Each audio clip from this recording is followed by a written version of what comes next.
Pandit Raghunath Murmu memorial committee Palvani Baripada द्वारा ये कार्यक्रम पंडित रघुनाथ मुर्मू को जन्मतिथि रे आरंभ होता एवं आज पर्यंत निरवच्छिन्न भाव में ये बुद्ध पूर्णिमा दिन गुरुगंके पंडित रघुनाथ मुर्मू को जन्मदिन कार्यक्रम आरंभ हुए से दिन तांकर जो कर्मस्थल से जगार पूजा अर्चना ठू आरंभ करी विभिन्न प्रकार आमर जो आदिवासी परंपरा रही संस्कृति रही से अनुजाई कार्यक्रम आरंभ हुए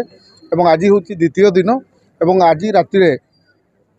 सबू जगार प्राय आपण मैंने देखुवे हजार हजार संख्यार पखापाखि 20-25 हजार दर्शक ये उपस्थित अच्छा गुरुगंको को टिके स्मरण करने मन पकड़ापी एवं सांस्कृतिक कार्यक्रम को उपभोग करने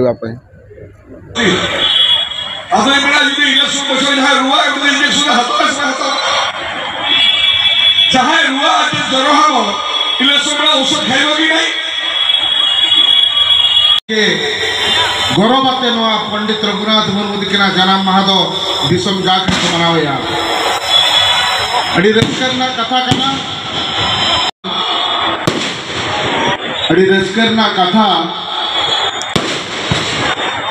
35 बचर खनानो बढ़ती के हुई ना 35 बचर का हुई ना आज हूँ आम जातिर जो विशिष्ट व्यक्तित्व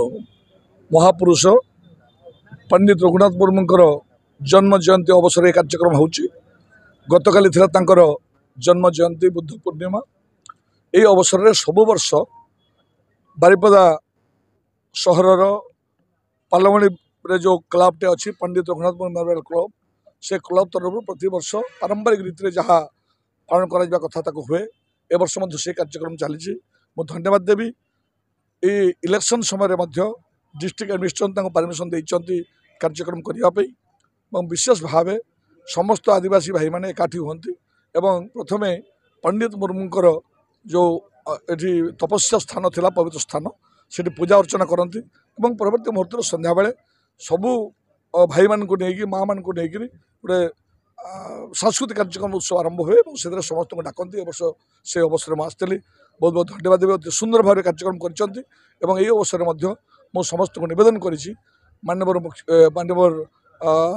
ओडिशार मुख्यमंत्री पंडित मुर्मू को जो सम्मान देते पंडित मुर्मू को नारे सरकारी छुट्टी पंडित मुर्मू को नारे मेडिकल कॉलेज एवं पंडित मुर्मू समाधि पीठ को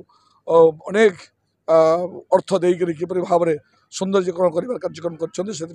बहुत धन्यवाद देवी एवं समस्त आदिवासी भाई मान को निवेदन करी पंडित मुर्मू को जो सोच थिला जो आशा थिला जो विश्वास थिला आदिवासी मैंने लिपि को संरक्षित रखु आदिवासी मैंने आगे जातु समाज मुख्य सूत्र सामिल हूँ आदिवासी भाई मैंने से कार्यक्रम में सामिल हो समस्त को धन्यवाद और कृतज्ञता ज्ञापन करें।